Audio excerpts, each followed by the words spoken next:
Good morning बच्चों। Our today's lecture is on apiculture.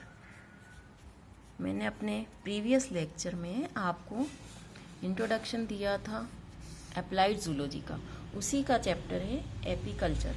अब तक आप इससे इंट्रोड्यूस हो चुके हैं कि एपीकल्चर किसे कहते हैं, but I again repeat, apiculture में मधुमक्खी पालन किया जाता है।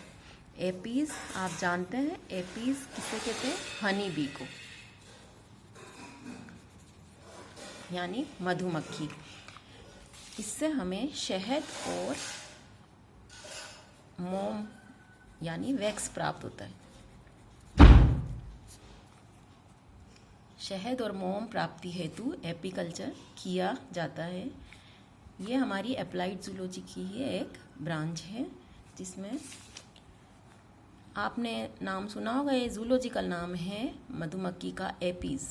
इसकी कई सारी स्पीशीज़ हैं और आप जानते हैं ये एक कॉलोनियल इंसेक्ट है।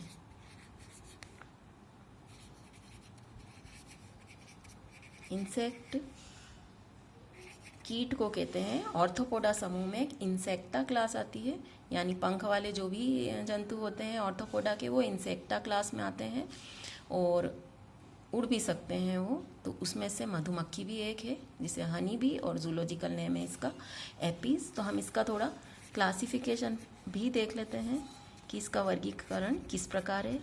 मैंने आपको बताया इसका फाइलम है यानी संघ ऑर्थ्रोपोडा। ऑर्थोपोडा आप समझते हैं, जॉइंटेड अपेंडेजेस वाले जो जंतु होते हैं, संधित उपांग वाले, वो ऑर्थोपोडा में सम्मिलित किए जाते हैं। इसकी क्लास यानी वर्ग है, अभी मैंने बताया था आपको, इंसेक्टा।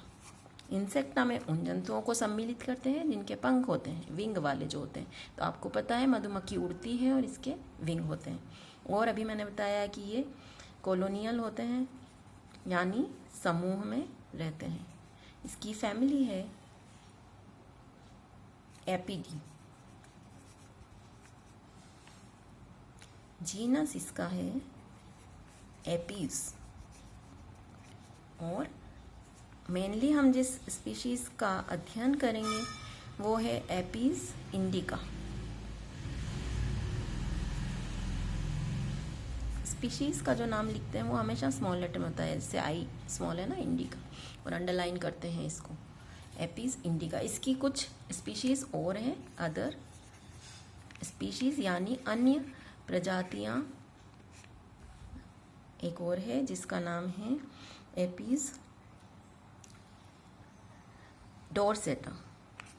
APs dorsata. एक और है एपीज फ्लोरिया, देन एपीज मेलिफेरा। अब हम देखते हैं इनके बारे में। एपीज डोरसेटा जो है, इसको चट्टानी मक्खी भी कहते हैं। जो ये है ना एपीज डोरसेटा, इसको चट्टानी मक्खी भी कहते हैं।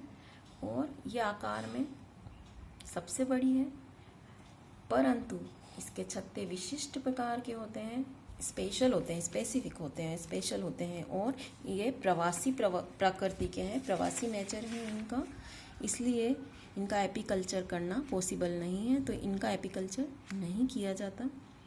फिर है एपीज फ्लोरिया। ये आकार में सबसे छोटी होती है, काटती नहीं है, छत्ते आसानी से पृथक किए जा सकते हैं, तो इसको एपीकल्चर में यूज़ किया जाता है। फिर है एपीज मेलिफेरा, ये वाली एपीज मेलिफेरा।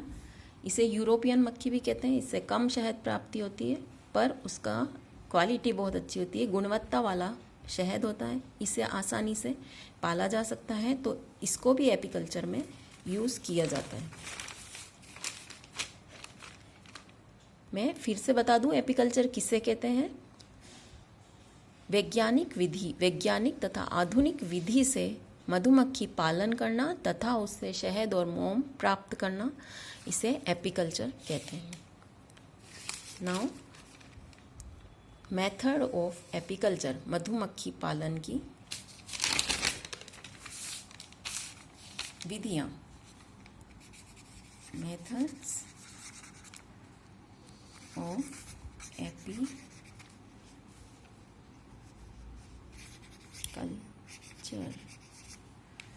इसकी मुख्यतया दो विधियां हैं। पहली देशीय विधि और दूसरी आधुनिक वैज्ञानिक विधि, मॉडर्न साइंटिफिक मेथड। जो देशीय विधि है उसके अंदर मधुमक्खी के जो छत्ते नेचुरल वे में लग रहे होते हैं, उनके नीचे आग जलाई जाती है, धुआं किया जाता है, जिससे मधुमक्खियां भाग जाती हैं और फिर उन छत्तों से शहद निचोड़ लिया जाता है उन्हें तोड़कर। आधुनिक वैज्ञानिक विधि जो है, मॉडर्न साइंटिफिक मेथड, इसको बड़ा सिस्टेमेटिक वे में किया जाता है। देशी विधि मैंने बताई आपको कैसे इससे शहद प्राप्त किया जाता है, तो इसके काफ़ी सारे ड्रॉबैक्स हैं, कई इसके दोष हैं, जैसे कि जो फॉलोइंग है ये। जैसे पहला है कि इसका छत्ता टूट जाता है तो मधुमक्खियों को फिर से बहुत टाइम लगता है, नया छत्ता बनाना पड़ता है, उनकी बहुत सारी एनर्जी उसमें वेस्ट होती है। इसके 4-5 ड्रॉबैक्स हैं।